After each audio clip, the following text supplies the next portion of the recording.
naši umetniki pred mikrofonom.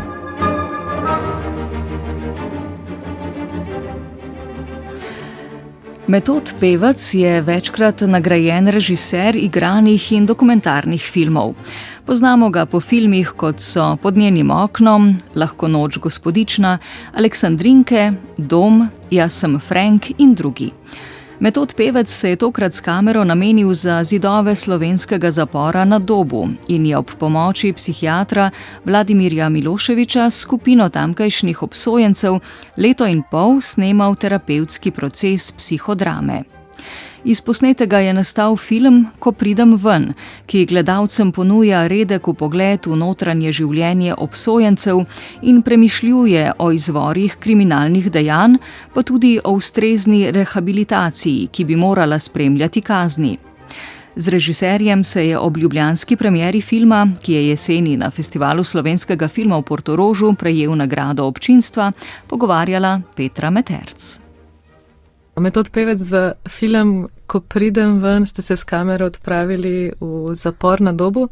Zanima me, kako ste prišli do te ideje in predvsem, kako ste prišli do ideje, da bo film spremljal proces psihodrame. Kako ste se odločili za ta specifičen pristop? Ja, jaz sem enkrat bil že gost na neki delavnici v Dobu in sem imel takrat seveda samo en tak občutek, da tukaj domujajo zanimivi ljudje. Na tej delavnici so se res odzivali kot osebe, kot ljudje, ki jih zanima ustvarjalnost, kar me je blazno presenetilo. Ampak tam sem bil bežni gost in sem si želel na nek način se tja vrniti in razumeti. Ampak kot je ponovadi pri dokumentarnih filmih, prideš po nekaj, dobiš nekaj drugega, če si dovolj pozoren in poslušaš, spremljaš. Tako se je tudi tukaj zgodilo, tako da nas je to željo je zelo prekinila korona kriza, ker so bili zapori striktno zelo zaprti. Pa tudi to, da jaz nisem vedel, kako se tega lotiti, zaradi tega, ker se mi zdelo iti noter pa delati neke intervjuje ne bo najboljše. Bo morda preveč reportažno ali pa bom dobil malo potvorjene, performirane nastope teh obsojencev, si mislim, kriminalci bojo znali o sebi govoriti samo najlepše in najboljše. Potem pa sem enkrat po radiju slišal, evo, nedeljski gost, valjda so dva je kriv, sem slišal dr. Miloševića, ki govori o psihodrami. In mi je takoj, ko je on to začel razlagati, takoj kliknilo, to je pa orodje, ki ga potrebujemo. Ne? In se je dejansko izkazalo, da z psihodramo smo nenadoma ljudi postavili v ene vloge. Morali so se vživeti, izgubili so to svojo performativnost, ali kako bi temu rekel, ne? In postali so avtentični, iskreni. In seveda to je tudi dejansko terapevtski proces, ki nas je, bom rekel, vse spreminjal skozi proces, ker mi dva sva vendarle ostajala tam več kot leto in pol, jaz še dlje. Tako da je nastal proces, ki je seveda bil ves čas spremljan s kamero. Kako pa ste izbrali obsojence, ki jih boste spremljali v filmu? Kakšen je bil proces novačenja, audicija morda? Ja, tle smo imeli precej sreče, če bi obstajal bog filma, bi rekel, da je on zaslužen za to. Zato, ker, če zdaj pogledam to zasedbo, dejansko imamo vse od dilerjev, kriminalcev, oboroženih ropov, spolnih deliktov in podobno. Skratka, zgodilo se pa naključno, no, tako da pač mi dva z dr. Miloševićem sva v vsakem bloku posebej imela audicijo, kjer sva vabila fante, naj se prijavijo. Dr. Milošević je razložil psihodramo, da bo pač to en proces, da je on psihiater, a ne, sem se bal, da se bodo ustrašili. Jaz sem pa razložil seveda, da spotoma bo nastajal dokumentarni film in da obrazi ne smejo biti zakriti. In seveda to so bili pogoji, ki so bili precej zahtevni, a ne. Ampak je bilo pa zanimivo, ker so nekateri obsojenci spraševali, kaj pa pride v poštev. In sebe tako identificira s kriminalom, da niso vprašali, a bi lahko jaz, ampak so vprašali, kakšna kazniva dejanja pa pridejo v poštev. In je rekel dr. Milošević, vsa kazniva dejanja so dobrodošla. To je bila seveda šala, ampak dejansko se je tako zgodilo. Potem smo pa začeli delati najprej, se jih je prijavilo vendarle 18 in to je bilo kar malo preveč za to, kar smo mi potrebovali, tako da smo najprej delali v 2 skupinah. Pa se je potem izkazalo, da je več razlogov, da se bomo od nekaterih poslovili. Bodisi so imeli prekratko kazen, ker za nas je bilo pomembno, da bodo 1,5 leta, bodisi so imeli zadržke v zavodu. Tako da smo postopoma prišli na skupino 8. V procesu psihodrame ste rekli, da je potekal 1,5 leta. Ste verjetno odkrili nekatere stvari, ki jih ne bi mogli odkriti, če bi se pred te obsojence postavili s kamero in jih spraševali vprašanja. Kaj vas je morda v tem procesu najbolj presenetilo? Kaj je bilo tisto, česar z drugačnim pristopom ne bi mogli odkriti? Ja, če sem čisto odkrita, mene je pritegnilo to, da sem videl eno sjajno paleto izredno pretirano, če hočete, karakteriziranih likov. To je tako, kot bi stopili iz enega scenarističnega učbenika v eni zelo poudarjeni obliki, ampak potem se je izkazalo, da to sploh ni bistveno. To, kar me je najbolj presenetilo, je to, da smo skozi te psihodramske procese slej ko prej prišli do otroštva, do očetov, ki so bili bodisi nasilni, bodisi odsotni pri vseh obsojencih, tako da smo počasi prihajali do tega vzorca kriminalne identitete. Ampak to pa je bilo po drugi strani nekaj, kar sva predvidevala, da naj jo zanima. Vprašanje, s katerim sva pristopila, je bilo odkot pravzaprav, kako se razvija kriminalna identiteta in seveda drugo vprašanje je bilo, kakšna je možnost rehabilitacije, zato je tudi filmu naslov, ko pridem ven. Kako lahko pridem ven in se normalno vključim v to družbo. Veste, mi imamo močno potrebo potem, da obsodimo. Lažje pa obsodimo, če prej poenostavimo.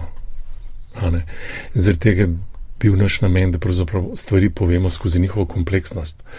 In ko jih postavimo to kompleksno sliko, potem to lažje razumemo in seveda ugotovimo, da za to kriminalno identiteto ni kriva neka usoda, ampak pravzaprav družba, v kateri živimo tudi mi. In s tem smo hoteli povedati to, da seveda so tudi ti obsojenci, kriminalci del naše družbe in da so to postali zato pa zato. In se mi zdi, da če razumemo genezo tega problema, bomo tudi lažje ukrepali in zato me ne čudi, da recimo ta tema zanima ljudi z pravne fakultete in podobno. Zato, ker je to dejansko nek družben problem, ki ima eno svojo, kako bi rekel, etično dimenzijo, ki je diskutabilna in vredna razmisleka in pogovora. Na filmski ravni vam je psihodrama torej omogočila, da ste nekako globlje spoznali notranje svetove teh obsojencev. Za njih pa je ta proces pravzaprav neka pot k rehabilitaciji. Ja, o tem smo seveda zelo veliko govorili, in na to temo smo delali psihodramske vaje, kako lahko prideš ven in kaj te čaka zunaj. V filmu se kar naprej ponavlja neka replika, ko boš šel ven, boš šel nazaj, točno tja, kjer si bil in kjer te čakajo vsi problemi. Tako da mi smo potem proti koncu te psihodramske delavnice šli v to, da smo tudi uprizorili nekatere zgodbe, ki pa so njihove. Jaz sem jih samo, ko bi rekel, dramatiziral, postavil v eno dialoško obliko, so pa njihove in smo tudi prek tega želeli, da pravzaprav dobijo občutek, da so njihove zgodbe lahko obče, sprejemljive, razumljive, ne samo v tej introspekciji znotraj njih samih, da niso v tem osamljeni. In to se je izkazalo kot zelo dobro. Oni so bili zelo šokirani v Portorožu, ko so bili priča temu odzivu, da so ljudje k njim hodili in dobesedno solze točili. Njih je to tako zelo presenetilo, ker so to doživeli, pravzaprav, da je v tej njihovi izkušnji tudi nekaj vrednega za druge, da jim reče normalne ljudi. Zato je bil ta proces, ko bi rekel, dragocen za vse nas, ki smo sodelovali, pa tudi na tak način zaradi tega, dolgotrajnosti tega procesa, seveda tudi jaz nisem imel neprijetnega občutka, da sem, kot se pogosto zgodi, da mediji pridejo, poberejo zgodbo in grejo in s to zgodbo naredijo po mili volji, kar hočejo. Jaz si nisem želel, da je ta film funkcionira kot nek psihopatski tat nekih dragocenih življenj in zgodb, zato smo poskušali tudi nekaj vrniti. In se mi zdi, da je to bilo potem lepo tudi za nas, ne samo za njih. Ja, kar se meni zdi izjemno v tem filmu, je prav to, da imajo možnost, da svojo zgodbo povejo sami pod nekimi svojimi pogoji, pravzaprav, ne, da te zgodbe za njih govorijo drugi na nek senzacionalističen način. No, ena od stvari, ker mi smo imeli nekakšno pogodbo, tudi dejansko so podpisali pogodbe in so bili plačani za svoje delo. Ne bogato, pa vendarle. To je bila ta neka profesionalna osnova. Po drugi strani sem pa jaz dal tudi zavezo, da ne glede na to, kaj bomo posneli, da bodo imeli, ko bo film zmontiran, pravico avtorizacije. Se pravi, da bodo lahko film pogledali in imeli pripombe, preden bo šel v javnost. In to smo tudi naredili. Za nekatere je bilo to mogoče malo neprijetno, ampak večinoma ne, ker so vnaprej vedeli, s kakšnim namenom grejo v ta proces. Zavedali so se terapevtske dimenzije tega procesa, zavedali so se, da bodo govorili o sebi in imeli smo celo opravka s tem, da so tisti, ki so se bolj odprli, očitali tistim, ki so ostali malo zastrti, da niso iskreni, skratka so jih vabili, vstopi v ta proces, ker ti bo koristilo. Ne? In smo pa imeli zaradi tega tudi kakšen konflikt celo, ampak zanimivo je bilo, da seveda ta pobuda odkritosti ni prišla z naše strani, ampak z njihove. Ne? Mogoče lahko še malo poveste o dinamiki, ki se je vzpostavila znotraj skupine. Zdi se mi v filmu, da so na začetku nekoliko zadržani, mogoče bolj obsojajoči drug do drugega, kasneje pa se zdi, da se podpirajo. Ja, to je posledica časa. Torej, mi dva sva vedela, da potrebujemo čas. Najprej sva govorila obsojencem o 1 letu, potem se je to podaljšalo in ta čas je prinesel eno zaupanje, ta čas je prinesel tudi en občutek, da se mi nekaj igramo, ker nima še končnega rezultata, ki bi kogarkoli obremenjeval. In vsi so se veselili tega četrtka, ko smo imeli mi to psihoterapevtsko srečanje in ni bilo nikoli tega, da bi se kdo izogibal, kakorkoli, če je kdo kdaj manjkal, je bil za to upravičljiv razlog. In tle gre za vprašanje časa in zaupanja. Ta proces je trajal in med njimi so se vzpostavili neki odnosi. Predvsem pa je tukaj še nekaj, da oni so bili presenečeni, ker so bili tukaj, čeprav v nekem psihodramskem procesu, vendarle obravnavani kot osebe. Predtem so bili pa leta in leta obravnavani samo kot kriminalci, se pravi ne kot celota. In veliko od njih je živela s tem bremenom, ker je pa treba biti tudi odkrit po drugi strani in povedati, da tudi to, kar črne kronike pišejo o njihovih dejanjih in njih samih, ni v celoti res. Tako da tudi črne kronike so zaradi današnjega statusa medijev marsikdaj senzacionalistične in se spet izogibajo neki kompleksni informaciji, ker je obremenjujoča, ker ne bo brana in atraktivna. Tako da oni so živeli ves čas leta predtem s tem bremenom te resnice, delne resnice, ki je zapisana na straneh črne kronike in seveda tudi tretmaja v zaporih, ki ni, kako bi rekel, ki ni nepošten, seveda ni pa oseben. Kljub temu, da imajo seveda izjemno veliko terapevtskih dejavnosti, pa vendarle. Tukaj so pa doživeli to, da so obravnavani kot ljudje svojo zgodovino, svojimi čustvi, svojimi bolečinami, svojimi otroštvi, svojimi travmami, svojimi grehi in tako zato. Kaj pa je bilo za vas, glede na to, da ste z kamero prihajali od zunaj k njim, najtežje v tem procesu? Kaj so bila morda neka etična vodila, ki ste si jih morali zadati, preden ste vstopili v ta prostor? Preden sem seveda vstopil, sem tudi jaz seveda, bodimo iskreni, zgooglal njihovo zgodovino, da bi vedel nekako približno, da bi poznal eno stran. In me je nekaj časa to pravzaprav obremenjevalo, to je res. Vsekakor se nikoli nisem ničesar bal, kar so ljudje spraševali, ker nismo delali neki delavnice tam brez paznikov, brez kakršnega koli varstva, ampak daleč od tega, da bi bilo ta občutek nevarnosti. Pravzaprav imam to snemanje v enem zelo lepem spominu, ker je bil v bistvu manj snemanje kot nek proces, ali pa tudi manj snemanje kot nek psihosocialni eksperiment. Prvič sem bil v neki situaciji, ki ni bila samo film, ali pa je celo se mi zdelo včasih, da je to, kar se dogaja, pomembnejše od filma. Tako da je bilo zelo drugače in se sploh ne moram zdaj spomniti, da bi bilo karkoli težko. Mogoče je bilo malo težko, ko smo začeli s fanti delati, mi smo naredili na koncu neke skeče, ki so njihove zgodbe in je bilo malo težko mogoče ta proces iz njih dobiti igralsko sproščenost, kar se je pol presenetljivo pri večini zgodilo.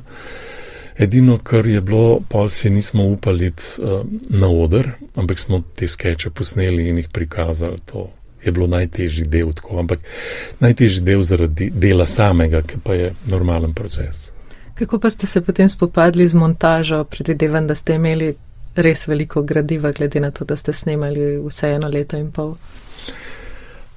Ja, predvsem sem vedel, kdo bo montiral ta film, zaradi tega, ker sem poznal Olgo Mihalik še z akademije, ker je bila moja študentka. In potem sem vedel, da imam pametno osebo, ki si bo vzela čas. In to je bilo v tem procesu ključno. Vnaprej sem mi povedal, da bo tudi montaža trajala kakšno leto. Ampak vključil sem pa v proces še, ko smo mi snemali, se pravi, da smo lahko tudi imeli že prve odzive iz montaže, pa smo jih lahko na snemanju potem tudi že aplicirali, tako da je to potekalo malček usporedno. Ja, montaža, seveda pri dokumentarnem filmu je nekaj posebnega, čeprav mi smo imeli že veliko strukture scenarija prej, vsi ti nastopi, igrane stvari pa tako naprej, je bilo že oblikovano, pa vendar zelo težko. Kot da sva delala postopoma zelo in to je zelo pomembno.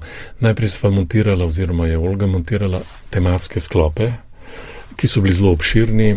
Potem smo poskušali te tematske sklope postaviti v neko zaporedje, ki ne bi bilo podobno filmu. In ko se je to zgodilo, je bilo to dolgo 4 ure. Takrat sva poklicala našega dragega kolega, profesorja na FAMU v Pragi, profesorja za montažo, Igor Trajkov, s katerim sem pa že sodeloval in sem vedel, kako sodelujeva, in je on pogledal te 4 ure, prišel za 1 teden v Ljubljano in to so bili seveda celi dnevi v montaži in smo predebatirali. On je bil se pravi prvi ta gledalec, ki je dal zelo, kot profesor, zelo premišljen in artikuliran odziv na to goro tega materijala, tako da nam je zelo pomagal pri nadaljni orientaciji in potem je seveda šlo postopoma do 2 ur in tako naprej, da smo prišli do te končne dolžine, ki je zdaj.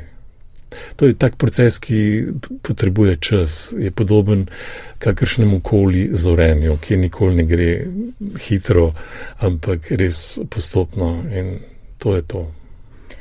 Glede na to, da se film imenuje Ko pridem ven, me zanima, če boste protagoniste iz svojega filma spremljali tudi, ko pridejo ven. Jih že spremljamo, zato ker smo dobili neka minimalna sredstva za nadaljevanko in vsekakor bo 6. nadaljevanka se je imenovala 2 leti kasneje. Tako da zdaj pridno spremljam v tiste, predvsem zaenkrat, ki so že zunaj, na pogojnem, kaj počnejo, kaj delajo in tako, da vidimo, kaj se zgodi, ko dejansko pridemo ven v to življenje. In zaenkrat kaže dobro. Tako da imamo, dajmo reči, od teh, ki sodelujejo, zdaj imamo že 3 redno zaposlene, ki delajo, kar je zelo lepo. Se drugi pa niso zunaj, tako še. Tako da, bomo jih spremljali, ker je to, ko bi rekel, dvojna zaveza, ne samo z njihove strani, tudi z naše. In je lepo to, je prav, se mi zdi tako, da ne bomo zaključili s premiero filma, ampak vendarle še nadaljujemo. Najlepša hvala za pogovor. Hvala vam.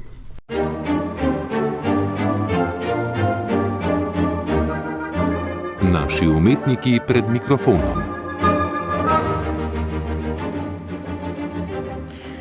Z Metodom Pevcem, režiserjem nagrajenega dokumentarca Ko pridem ven, se je pogovarjala Petra Meterc.